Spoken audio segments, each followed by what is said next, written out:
Hey guys，跟住落嚟就想同大家講下世界10大兇宅靈異恐怖事件。第一集就想講下好出名嘅 Amityville 紐約海洋大道112號兇宅。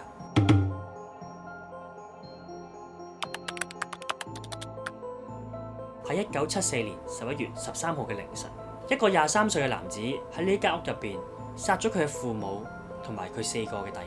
呢一名殺咗人嘅男子喺呢個法庭上面聲稱，喺兇案發生嘅嗰一晚，佢屋入邊聽到有人指使佢犯案，而呢一個人甚至乎同佢講全家人都係魔鬼，就係呢一把聲命令佢殺咗佢嘅屋企人。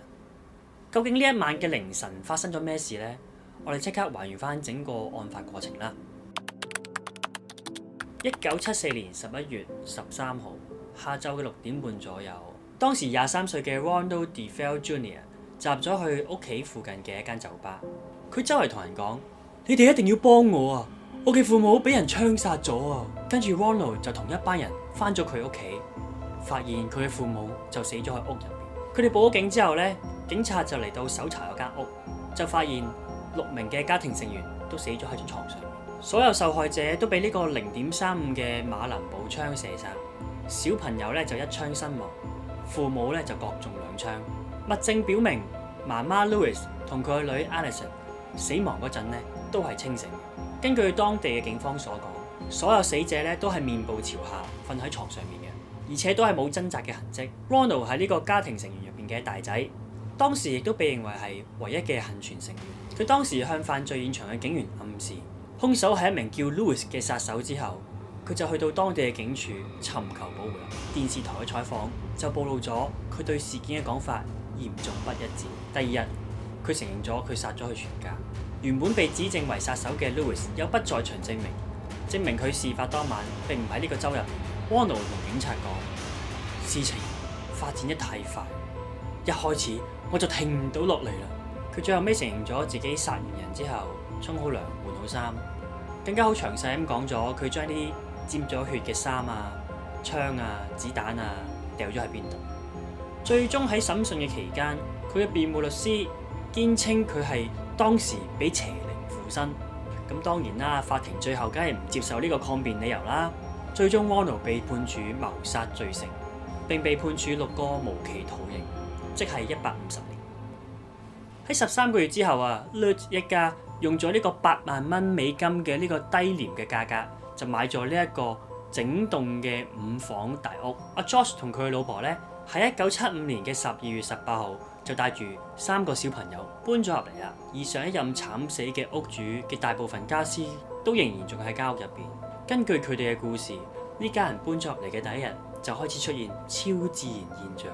男主人阿 George 講佢搬咗入去之後，總會喺凌晨嘅3點15分，即係 Ronald 行兇嘅時候，莫名其妙咁樣醒咗。屋企某個位嘅氣溫總係特別凍嘅，有一股惡臭喺屋企永遠都散唔走嘅。有啲詭異嘅綠色液體會喺牆鎖匙窿嗰度流出嚟。車庫嘅大門仲會無啦啦又開又閂，又開又閂。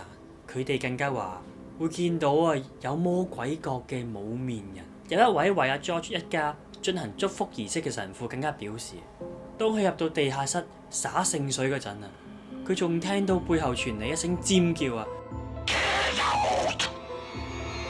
神父話離開呢間屋之後就即刻發高燒，佢隻手仲生水泡腐爛添。1976年嘅1月14號即係佢哋搬咗入嚟嘅第28日之後，屋主同埋佢隻狗全家即刻落荒而逃啦，找都找唔切佢哋屋企所有貴重嘢乜都冇。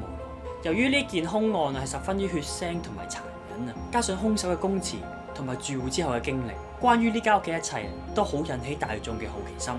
以呢一個兇宅為題材嘅影視作品至今至少已經超過30部啦。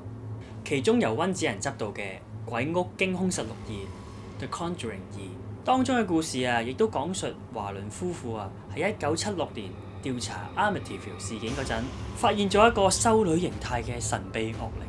對呢一單兇案同埋呢一間紐約海洋大道112號兇宅有興趣嘅朋友，不妨都睇下呢啲影視作品啦。呢條光係咩嚟㗎？呢條光係因為我凌晨3點開始拍，已經凌晨3點幾恐怖，拍到而家朝頭早8點啊，啲太陽光都射埋出嚟，幾好。下一集我就會同大家講第二間世界10大兇宅嘅靈異恐怖事件。下集見。